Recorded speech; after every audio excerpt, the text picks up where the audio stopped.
I skipped my best friend's wedding to attend my sister's baby shower because she begged me to.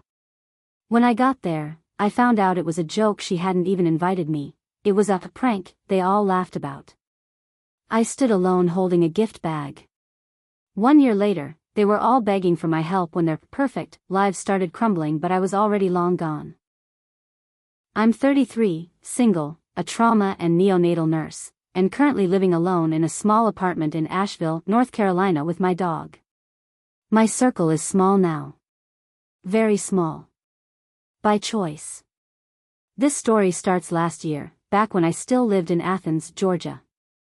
It's not a huge town, but it's where I grew up, where my family still lives, and where I thought my life was supposed to keep happening.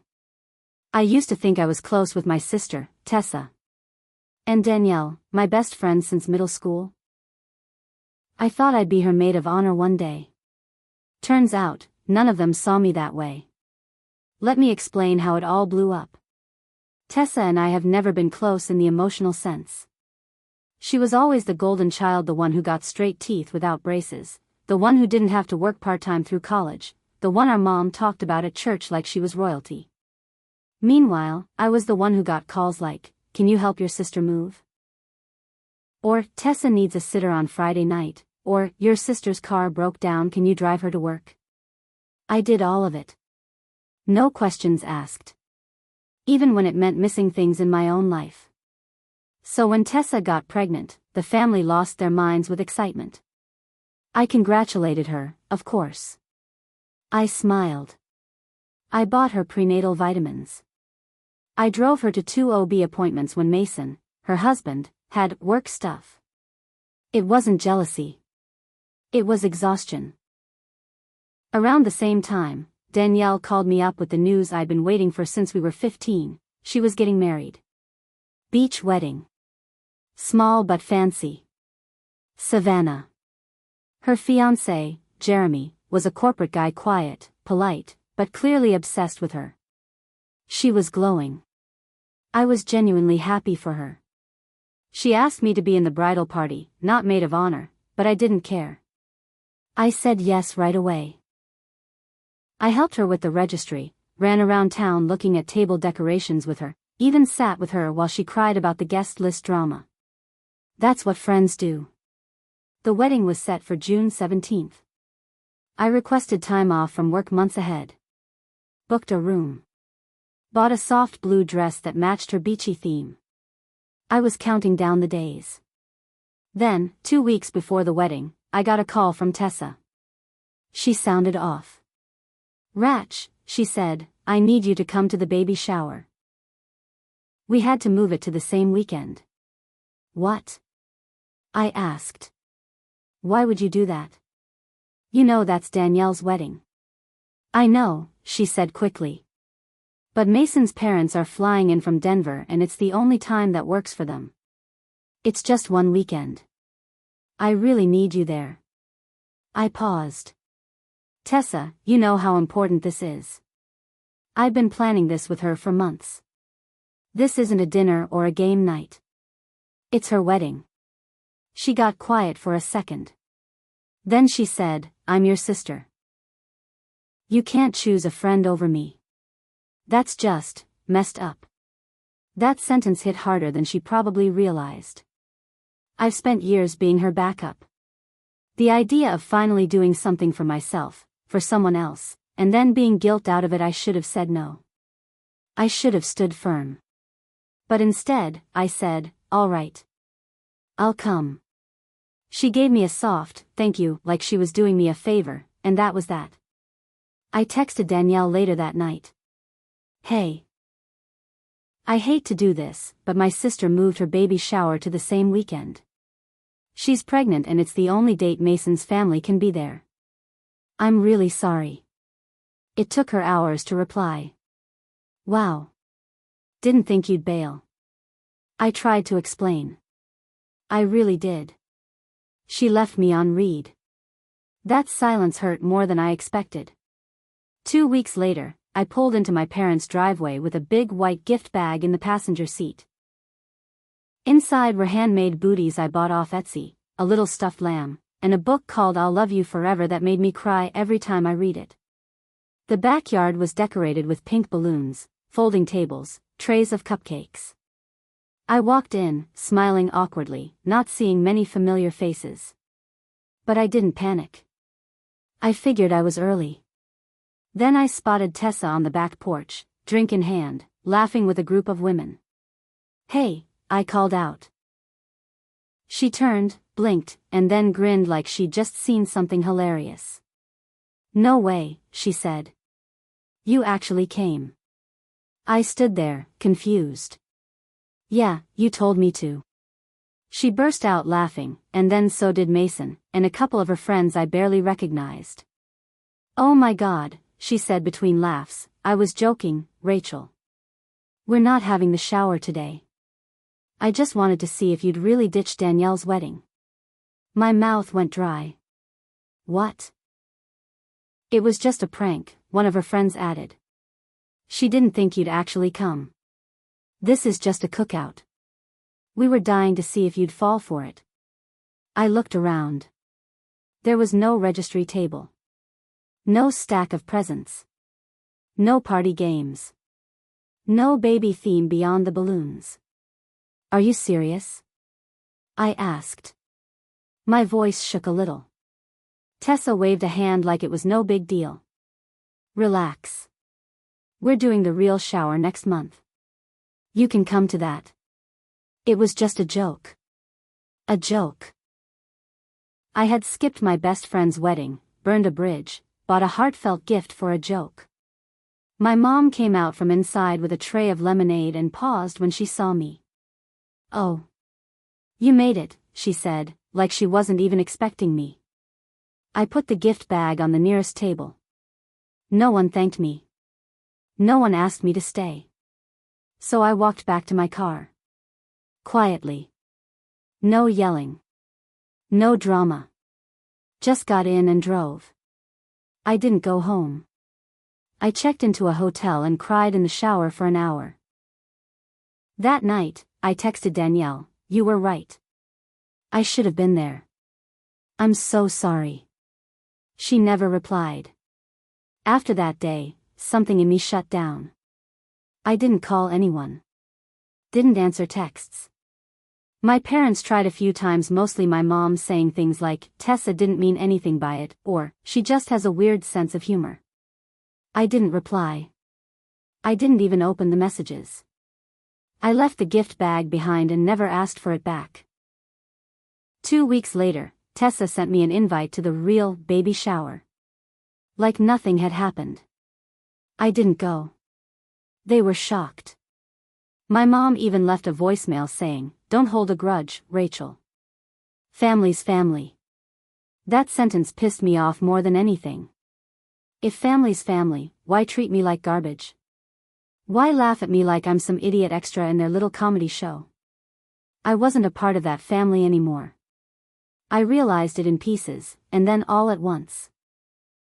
By the end of the summer, I'd requested a transfer to a hospital in Asheville. I knew someone there, another nurse I met at a conference once, and she helped fast-track the move. I packed my stuff quietly, no goodbye dinner, no hugs, no photos. Just one final text to my mom, "I need space. Please respect that." I blocked Tessa. Blocked Mason. Blocked Danielle too, even though she never reached out. Maybe that was what hurt most. She didn't even try. Asheville was quiet. It rained a lot. My apartment was small, but it was mine. I threw myself into work NICU shifts, trauma cases, night hours. I didn't mind the chaos.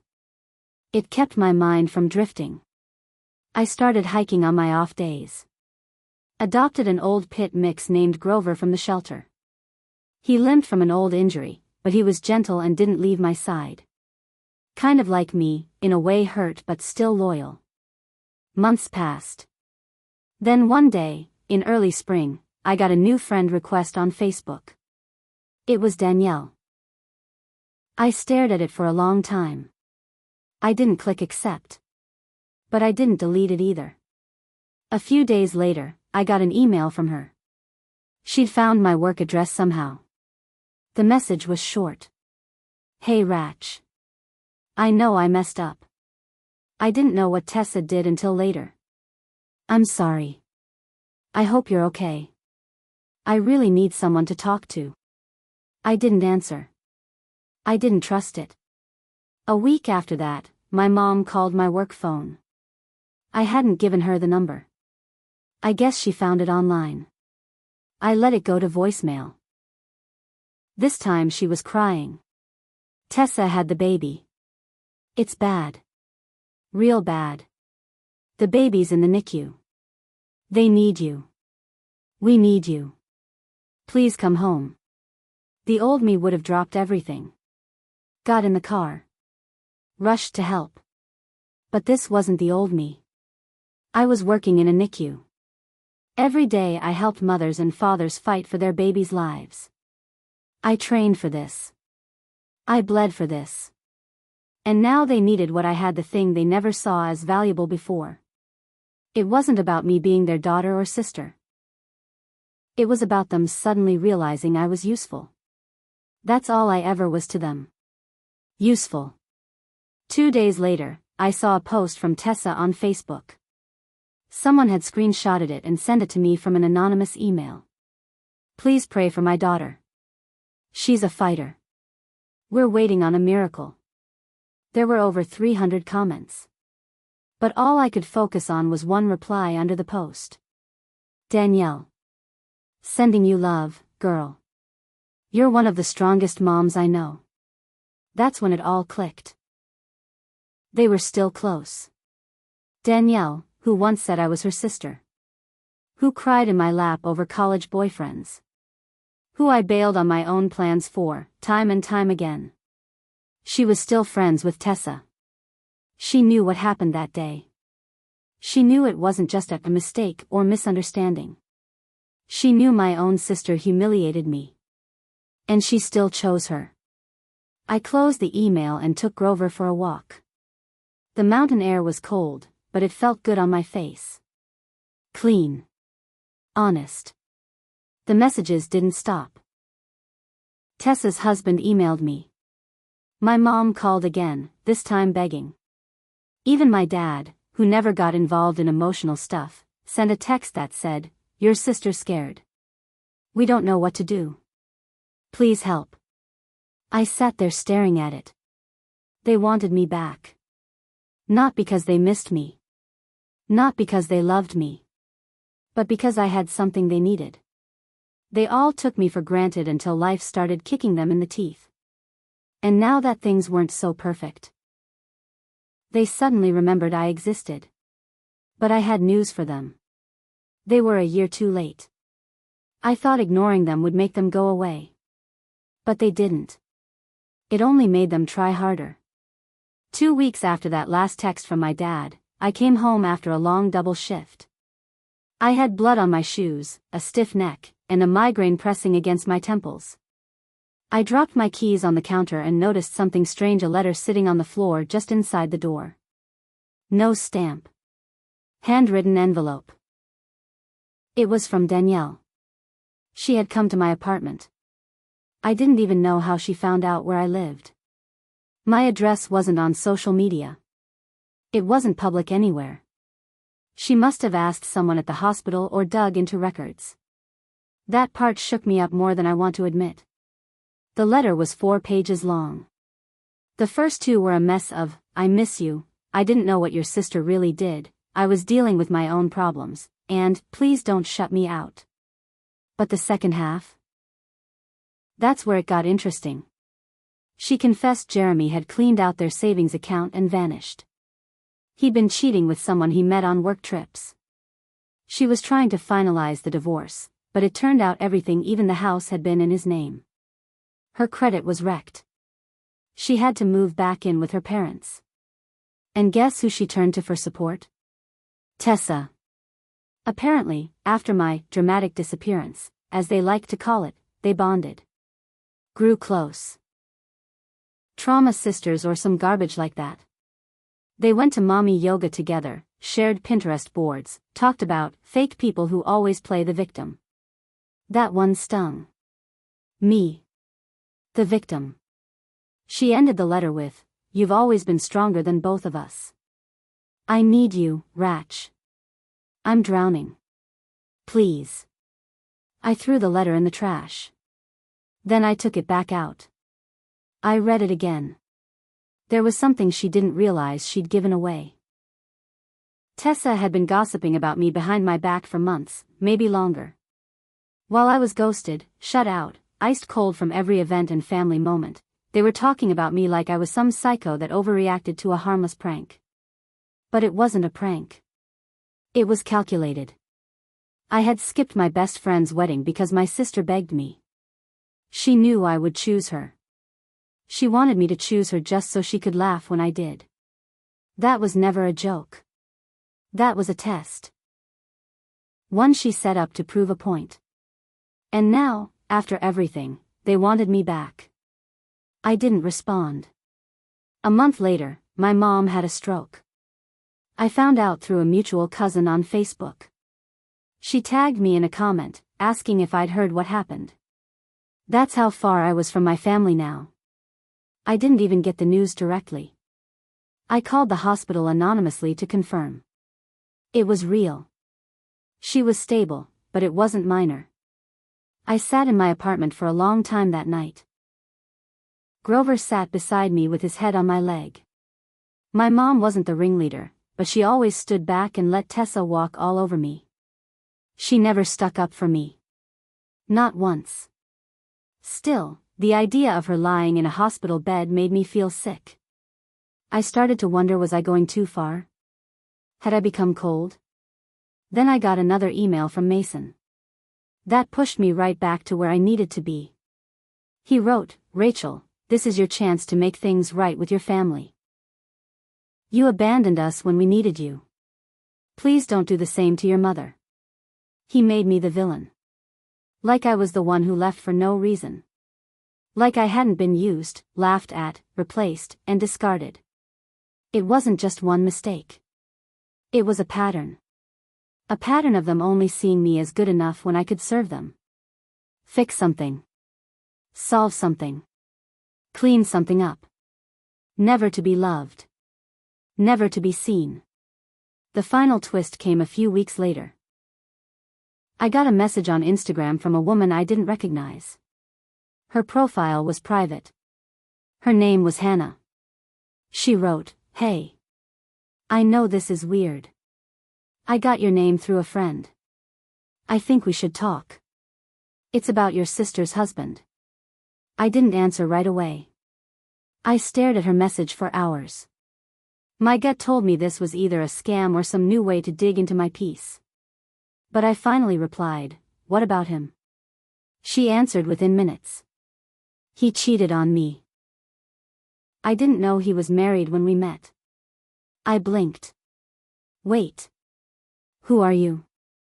"I'm a nurse too. I met Mason at a medical seminar in Atlanta last year.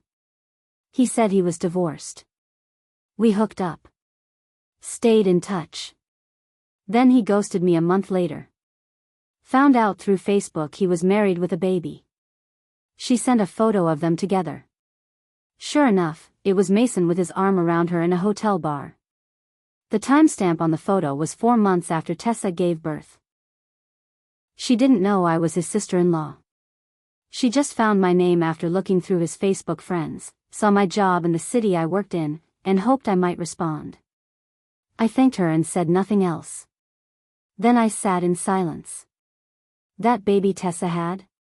The one in the NICU? The one they wanted me to drop everything to help with? She didn't even know her husband was cheating. Probably still didn't. And suddenly, I saw it all so clearly. They needed me now, but the same way you need a fire extinguisher. Only when it's burning. Only when things go to hell. But what they didn't know was, I was already lighting the match. I'm not the kind of person who destroys lives for fun. But I do believe in truth. I believe in choices. And I believe that people who play with fire deserve to feel the heat. After Hannah told me about Mason cheating, I didn't act right away. I watched. I created a new Facebook account, fake name, no photo. Send a message to Hannah. Do you still have those texts between you and Mason? She did. She sent screenshots. Dozens. Flirty ones.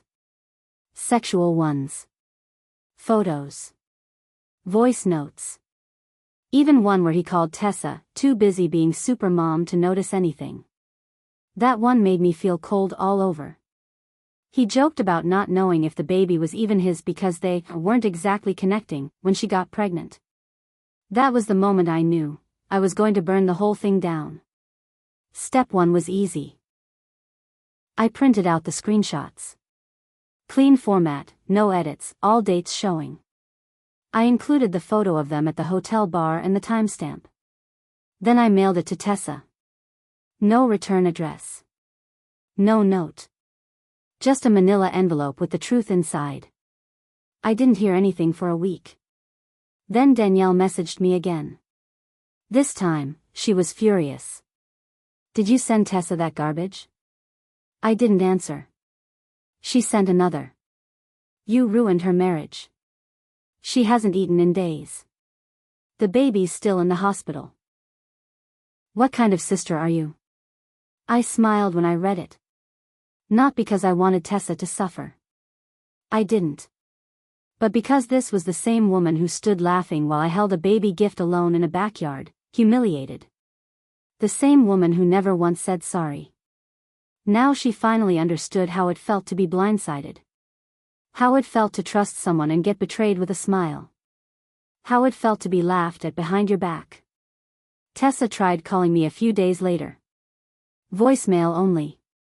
She was sobbing. Rachel. I don't know what to say. I didn't know. I feel like I can't breathe. Everything's a mess. I just wish I hadn't hurt you. Please. I'm sorry. I'm so sorry. I saved the voicemail. Didn't reply. Then came the final piece. Danielle. She had lost her job a month earlier. Turns out the company folded, and she was desperate to get hired anywhere in the Atlanta area. She applied to my hospital. Same system. She probably didn't realize I still had friends there.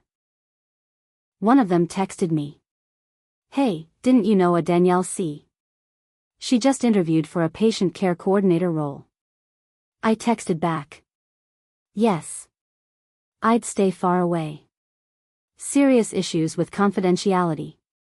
Talked about patient cases publicly in social settings. Lost her last job over it. That was all I said. Was it true? Not exactly. But not far off. Danielle did once post on Facebook about a patient situation that almost cost her job. She deleted it after a warning. I didn't make it up. I just reminded them to check. She didn't get hired. I never told her I knew. She probably still wonders who sabotaged her. Weeks passed. My mother recovered from her stroke, but she now needed help with basic things. None of the family had the medical training or patience for it. And guess who they called again? I got a message from my dad. She keeps asking for you. You don't have to talk to the others. Just come home. Please. I thought about it. I thought about the woman who watched me get humiliated in her yard and didn't say a word. I thought about the dinners where Tessa got extra dessert and I got silence. I thought about every time I was told to be the bigger person. So I responded with one line. You made your choices. So did I. I never heard back. As for me, I stayed in Asheville. I got promoted. Bought a little cabin just outside the city. It's quiet out here. Peaceful. I keep to myself. I still work long hours, still hike, still drink my morning coffee on the porch with Grover. But I sleep better now. I don't check their profiles anymore. Don't read their messages. I blocked them all. Sometimes people think revenge means screaming, keying cars, exposing someone in public. But the best revenge? It's making sure the door they slammed on you never opens again. They burned the bridge. I just made sure there were no pieces left to rebuild. And in the silence that followed, they finally heard what it feels like when I stop showing up. Let them sit with that. Forever.